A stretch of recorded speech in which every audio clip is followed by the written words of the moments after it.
kami dari kelompok 6 dari 11 Kesehatan 2. Kali ini kami akan mengajak kalian untuk mengenal lebih dekat Perpustakaan Umum Kota Toli-Toli. Nah, katanya perpustakaan ini bukan hanya tempat baca buku saja, tetapi banyak fasilitas yang menarik. Daripada penasaran, ayo kita masuk. Dinas Perpustakaan dan Arsip Bambang Ponggoto Kabupaten Toli-Toli merupakan pusat pembelajaran yang menyediakan koleksi buku yang cukup beragam, mulai dari buku pelajaran, literatur umum, hingga referensi budaya. Perpustakaan ini terletak di Jalan Magamu nomor 78 Kabupaten Toli-Toli dan telah diresmikan penggunaannya oleh Bupati Toli-Toli Amran Haji Yahya pada 8 Desember 2022. Nah, pas pertama masuk, kita langsung disambut oleh lobi utama. Nah, di sini ada meja pelayanan, tempat kita menulis daftar hadir pengunjung, dan tempat kita untuk mendaftar sebagai anggota perpustakaan.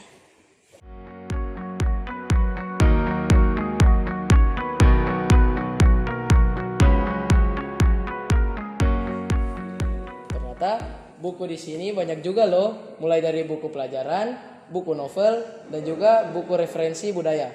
Suasana di sini juga cocok untuk tempat belajar dan kerja kelompok bareng teman.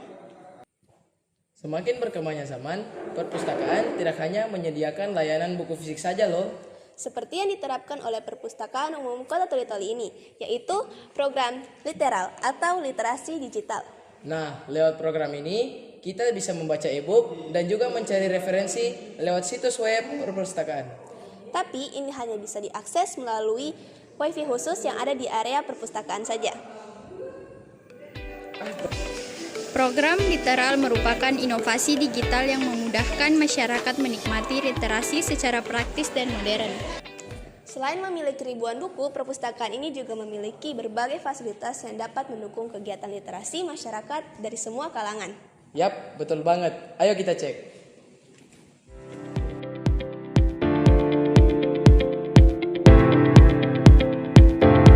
Pertama, ada ruang baca utama. Di sini tersedia kursi dan meja yang tersusun rapi. Pencahayaannya juga terang dan ruangannya dijaga untuk tetap tenang agar suasananya lebih kondusif.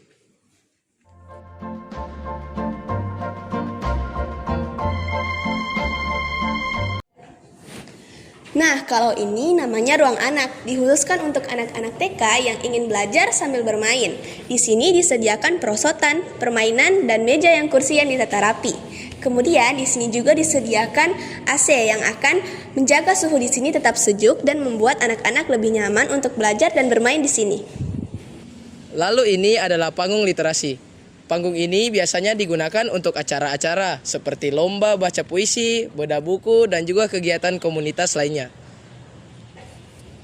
Di bagian depan ada kafe literasi yang konsepnya semi outdoor. Tempat ini cocok untuk ngobrol santai dan baca buku.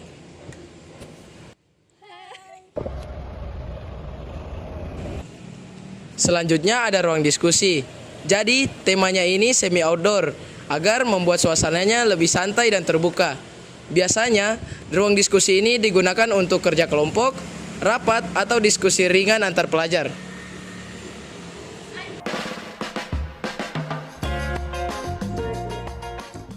Assalamualaikum warahmatullahi wabarakatuh dan selamat siang. Sahabat literasi dimanapun Anda berada, kami dari SMA Negeri 1 Toli-Toli, perkenalkan nama saya Devita Sulistianingsih dan teman saya. Perkenalkan, nama saya Judeo. Nah, sekarang kita berada di ruang podcast Bambang Ponggoto di Perpustakaan dan Arsip Kota Toli-Toli.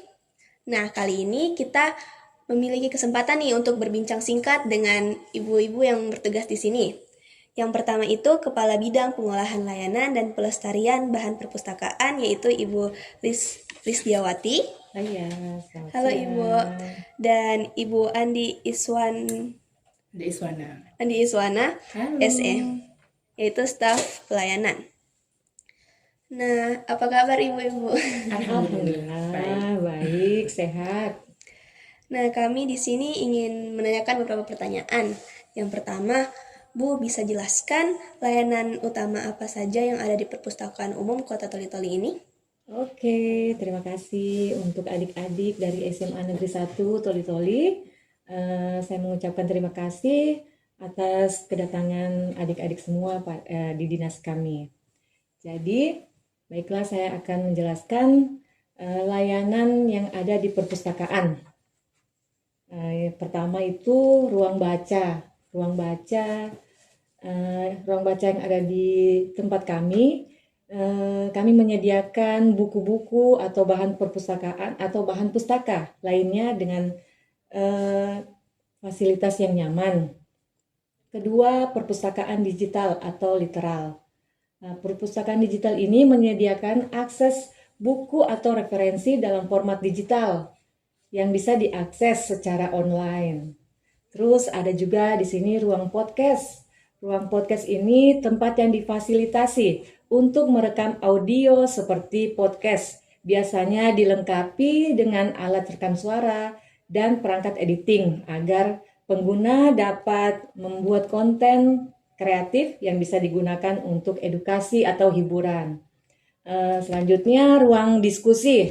Ruang diskusi ini merupakan area yang didesain untuk aktivitas kolaboratif seperti pertemuan, diskusi kelompok, dan kerja proyek bersama. Selanjutnya, panggung ekspresi. Panggung ekspresi ini adalah fasilitas yang memungkinkan pengguna menampilkan seni, berbicara di depan umum, atau mengadakan acara yang berkaitan dengan budaya dan kreativitas. Dan selanjutnya, kafe literasi. Kafe literasi merupakan area kafe yang menyediakan makanan dan minuman yang ada di lingkungan perpustakaan. Wah, itu menarik sekali ya. Dan teman-teman kalau misalnya mau perpustakaan itu bisa mencoba semua fasilitas yang di sini. Kemudian yang kedua, Kami juga tadi melihat program digital retail tadi. Bagaimana tanggapan pengunjung terhadap layanan ini, Ibu? Tanggapan pengunjung mengenai digital literal umumnya sangat positif, terutama siswa merasa lebih termotivasi dan giat dalam membaca karena perpustakaan digital menyediakan akses mudah, cepat, serta koleksi bahan bacaan yang dilengkapi dan beragam seperti e-book atau audiobook. Iya. kemudian yang ketiga, kalau ruang podcast ini apa tujuan dibuatnya, Bu? Baik.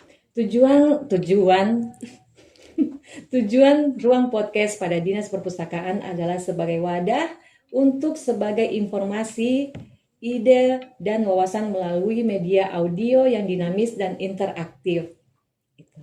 Wah, sangat mendukung perkembangan zaman Ya. sekarang ya.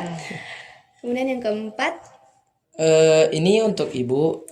Kalau ada yang ingin jadi anggota, bagaimana caranya? Oke, kalau ada yang ingin menjadi anggota di perpustakaan, caranya seperti ini. Terlebih dahulu, kita mengisi formulir dulu. Ada formulir untuk keanggotaan. Selain dari formulir, kita menyiapkan KTP dan email serta nomor HP. Karena itu merupakan salah satu pendukung untuk kita menjadi anggota di perpustakaan. Setelah menjadi anggota di perpustakaan, kita sudah bisa meminjam buku. Jadi buku sudah bisa dipinjam dan dibawa pulang. Adapun waktu peminjamannya itu sekitar 1 minggu. Dan buku yang bisa dipinjam bisa 2 sampai 3 buku. Seperti itu. Ya, baik. nah untuk keanggotaan ini saya ada pertanyaan tambahan, Bu. Tadi kan disebutkan oleh Ibu kalau misalnya ingin mendaftar keanggotaan itu kita harus membutuhkan KTP ya di situ. Nah, kita ini kan sebagai pelajar dan kita belum punya KTP, jadi itu bisa diwakilkan dengan apa? Oke, baik. Di sini saya akan menjelaskan untuk pelajar atau siswa-siswi dimanapun bersekolah, jika memang ingin menjadi anggota perpustakaan, tidak perlu memakai KTP karena belum cukup umur untuk membuat KTP. Jadi kita mempermudahkan dengan menggunakan kartu siswa, kartu pelajar. Ya. Jadi bawa itu saja, bawa ke perpustakaan, sampai di perpustakaan isi formulir, di situ kita akan proses. Dan di sini satu lagi kita menyampaikan dari perpustakaan, untuk menjadi anggota itu gratis, tidak memungut biaya apapun, semua gratis. Ya, jadi bagi teman-teman yang ingin mendaftar keanggotaan di perpustakaan ini, bisa langsung datang saja dan bawa yang berkas yang dibutuhkan seperti kartu pelajar atau KTP. Betul sekali.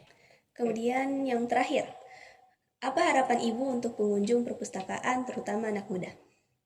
Ya, harapan kami untuk pengunjung perpustakaan terutama anak muda adalah agar perpustakaan bisa menjadi tempat yang nyaman, menyenangkan, dan kekinian, sehingga mereka tertarik untuk datang dan betah berlama-lama di sini, menikmati fasilitas-fasilitas yang kami telah sediakan. Baik, jadi itu adalah bincang-bincang singkat kita bersama Ibu yang baik dan ramah ini. Jadi ini sangat informatif ya untuk teman-teman dan kita semua. Semoga ini bermanfaat dan kami dari kelas 11 Kesehatan 2 menutup bincang-bincang kita hari ini. Terima kasih. Wassalamualaikum warahmatullahi wabarakatuh. Dari kunjungan kita hari ini, kita tahu bahwa perpustakaan bukan sekedar tempat membaca, tetapi juga tempat belajar, berkreasi, dan juga membagi ide. Mulai dari ruang baca, ruang diskusi, kafe literasi, dan layanan digital. Semuanya mendukung semangat literasi di Kota Toli-Toli.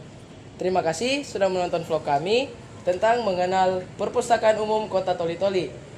Salam literasi. Itu dia vlog kami, semoga bermanfaat. Kami dari kelompok 6. Saya Nisa Suci Ramadhani sebagai narator. Saya Farazmia Malina sebagai kameramen. Saya Judeo sebagai naravlog. Saya Devita Sustenisi sebagai naravlog.